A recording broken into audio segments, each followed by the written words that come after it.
Greg, it's great to be with you again. It's wonderful to be here, and here we are with these beautiful texts. Let me just name them here. Plato, Phaedo 69, and the Gospel of Matthew 22:14. Yes, and what do they have to do with each other? Maybe nothing directly. I'm not claiming any kind of historical connection, although there may be some, in the sense that Christianity does owe a debt to certain practices that are associated with the god Dionysus.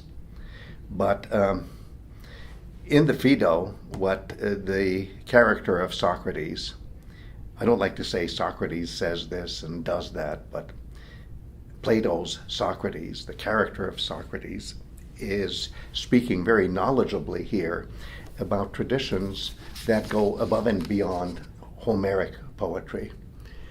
In the time of Socrates, the official version of anything was what you heard in the Iliad and Odyssey.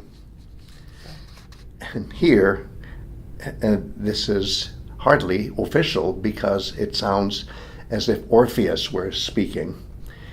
And Orpheus is a culture hero who, unlike Homer, another culture hero, had become passé for the Athenian democracy, but who was still very interesting to people like Socrates in real life.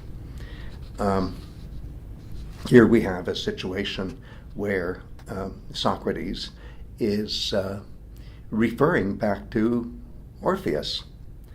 And why is Orpheus so threatening to a regime that is in power in the time of Socrates?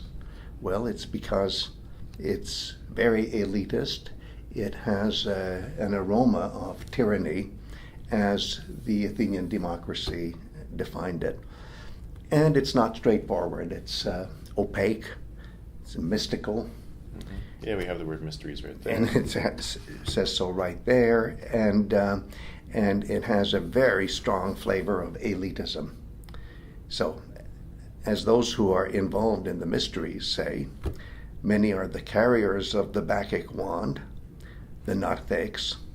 So it's easy to be in a parade worshiping Dionysus.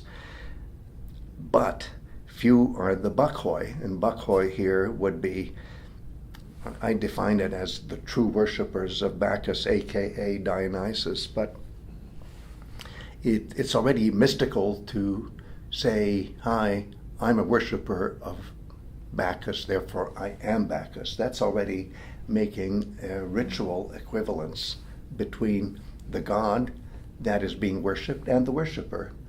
And what you see here, and that's the core of the mystery, is that there is a fusion of identity. Somebody who does it right, who does the ritual of worshiping Dionysus right, especially in the higher echelons, would actually morph into Dionysus as known by the name of Bacchus at the climactic moment of the given ritual of worship. So that's what you see here. Mm-hmm. If I could just interrupt. Sure. So it seems like, from what you were saying, Orpheus was a competing source of knowledge, say. Yes. As compared to the Homeric epics. But a passé competition. Even though Socrates is referring back to that. And that's when Aristophanes makes fun of Socrates in the Clouds, he's making fun of him for being a devotee of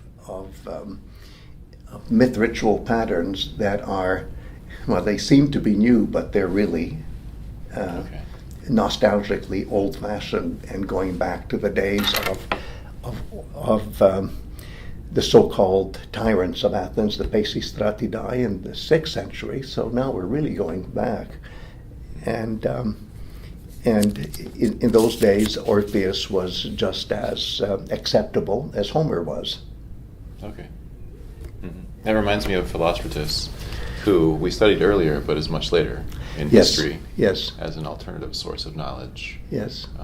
From Homer. And he's certainly not averse to plugging into all sorts of mystical traditions because the days of state religion, did I say religion? Well, I'll stay with it. The days of state religion in the 5th century, as exemplified by the Athenian democracy, are gone. Okay. And people can explore all sorts of alternative models for how to speak about the gods, how to worship the gods, and not just the gods, heroes as well. Mm-hmm. So that's a very good point. But then, if I can segue to Matthew, whereas I'm describing the Plato passage as elitist in flavor, the way the Christian teaching comes across in the Gospel according to Matthew is very different. It's very egalitarian by comparison. It levels out the distinction between elites and non-elites. It's more, do you just get it or don't you get it? Mm-hmm. But the idea of selectivity, that only some people understand a sacred message and others fail to get it, is still there. But you'd agree that without all the details, there's less of a sense of social stratification in our 21 text. See the passage from Matthew. Mm-hmm. And you can say this is about initiation in both cases. It's definitely initiation. Those who are selected in the wording of these passages, or the Matthew passage in particular. Yeah, those are the ones who have been initiated into the mysteries. Yes. Already, and those who have yet to be initiated, yet to be baptized in Christian terms, are the ones who don't know yet. I've gone through so many hills and valleys in confronting the word initiation, and in some eras, anthropologists don't like to use it. In other eras, they like to use it, or they come back to using it. I give up. I just think it's a handy term, especially if you just indicate that there's some kind of ritual that processes the individual from one state, one status in society, to another status, for example, from adolescent to adult, or from would-be worshiper to worshiper.